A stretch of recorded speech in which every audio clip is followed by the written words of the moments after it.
C'est plutôt une saison positive. Alors même si on peut imaginer qu'elle est un léger repli par rapport à la saison précédente, globalement on a eu un beau temps d'enneigement, on a eu une belle fréquentation et on a eu une météo plutôt favorable. Pourquoi je dis du coup qu'elle est légèrement en repli? Parce qu'effectivement le calendrier des vacances scolaires de février n'était pas aussi favorable que les années précédentes et que du coup on a eu la première et la dernière semaine qui ont été un peu plus en retrait que ce que l'on a pu connaître.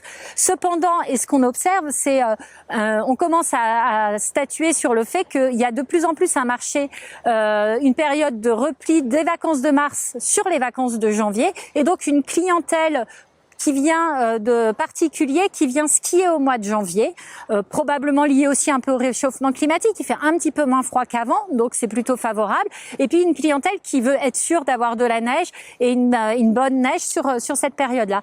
Nous avons derrière nous un mois de mars qui a été plus dynamique que l'année dernière, avec une clientèle qui s'est positionnée comme elle aime sur des vacances de court séjour ou de dernière minute.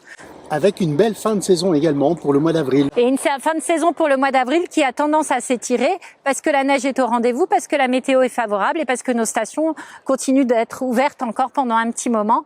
Et une clientèle étrangère qui est plutôt très présente sur mois de mars et mois d'avril. Clientèle étrangère, essentiellement européenne. Traditionnellement Grande-Bretagne, même si on voit que les Anglais commencent à vendre un petit peu leurs biens dans certaines de nos stations, mais irlandaises, hollandaises et puis belges, nos clientèles traditionnelles. On a aussi une clientèle internationale et outre-Atlantique qui vient profiter très souvent de séjours européens pour passer une semaine à la neige, puisque c'est quand même des grosses vacances, mais ça reste encore un peu un épiphénomène et qu'on retrouve sur certaines stations principalement. Est-ce que le contexte international a eu un impact sur la location et la transaction cet hiver dans nos stations?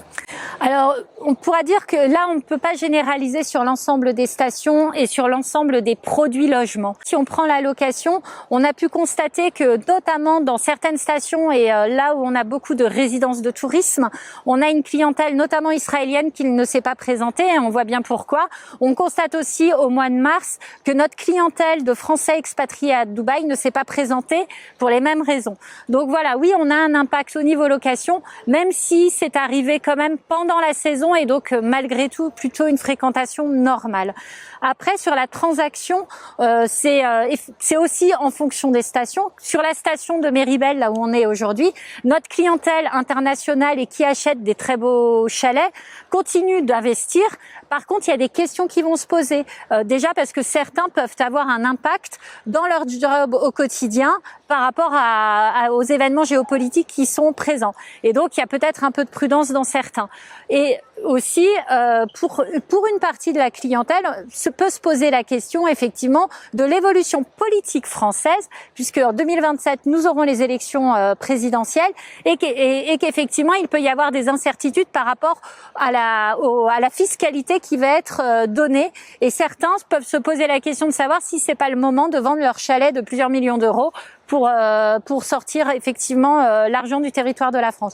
Mais là, c'est plutôt pour l'instant des épiphénomènes. Aujourd'hui, on se rend compte que notre problème en station, c'est principalement d'avoir des biens à vendre, puisqu'on a les acquéreurs. On voit sur le marché de Méribel, les prix dans le neuf sont autour de 40 à 50 000 euros le mètre carré.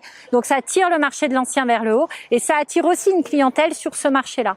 Si on regarde d'autres problèmes dans d'autres stations, on a par exemple sur la station de Tignes, ce qui est intéressant, c'est que là, on a une clientèle qui va se constituer son patrimoine en achetant sa résidence secondaire et en profitant aussi de la location touristique pour l'aider à financer cette résidence principale. Aujourd'hui, plusieurs éléments rentrent en jeu. Donc, il y a déjà la fiscalité autour de la résidence secondaire qui est moins favorable. Donc, il y a quand même ces équilibres-là à trouver. Il y a aussi le DPE qui rentre en ligne de compte dans les discussions entre vendeurs et acheteurs. Donc des discussions de négociation, les biens se négocient en ce moment, la valeur verte du logement, même en résidence secondaire, a un sens.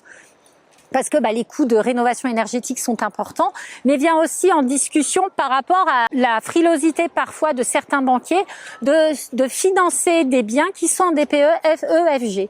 Donc on espère que avec le plan de relance du logement, l'évolution de ce DPE va nous aider. On a vu que effectivement la diminution, enfin l'évolution des normes sur l'électricité a permis de remettre 400 000 logements, à sortir 400 000 logements du DPE FG et de les remettre sur le marché de la location en attendant les rénovations à venir. Pensez-vous que les taux d'intérêt sont susceptibles de remonter en cette année 2026 et pourraient avoir un impact sur le marché de la transaction? Alors quand on lit un peu ce que donnent les sociétés de courtage, globalement la tendance est de dire que les taux d'intérêt sur les marchés immobiliers 2026 vont avoir une tendance à se stabiliser avec une légère hausse.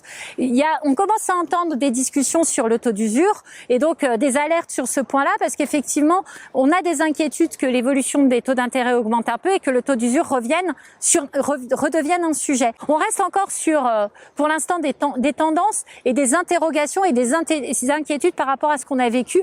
Pour l'instant, les taux d'intérêt sont très attractifs. Ils sont largement suffisamment sur des dossiers avec apport ou même des dossiers avec de légers apports suffisamment intéressants pour continuer d'être motivés pour acheter un bien immobilier, pour y vivre ou pour investir. C'est donc le moment d'investir.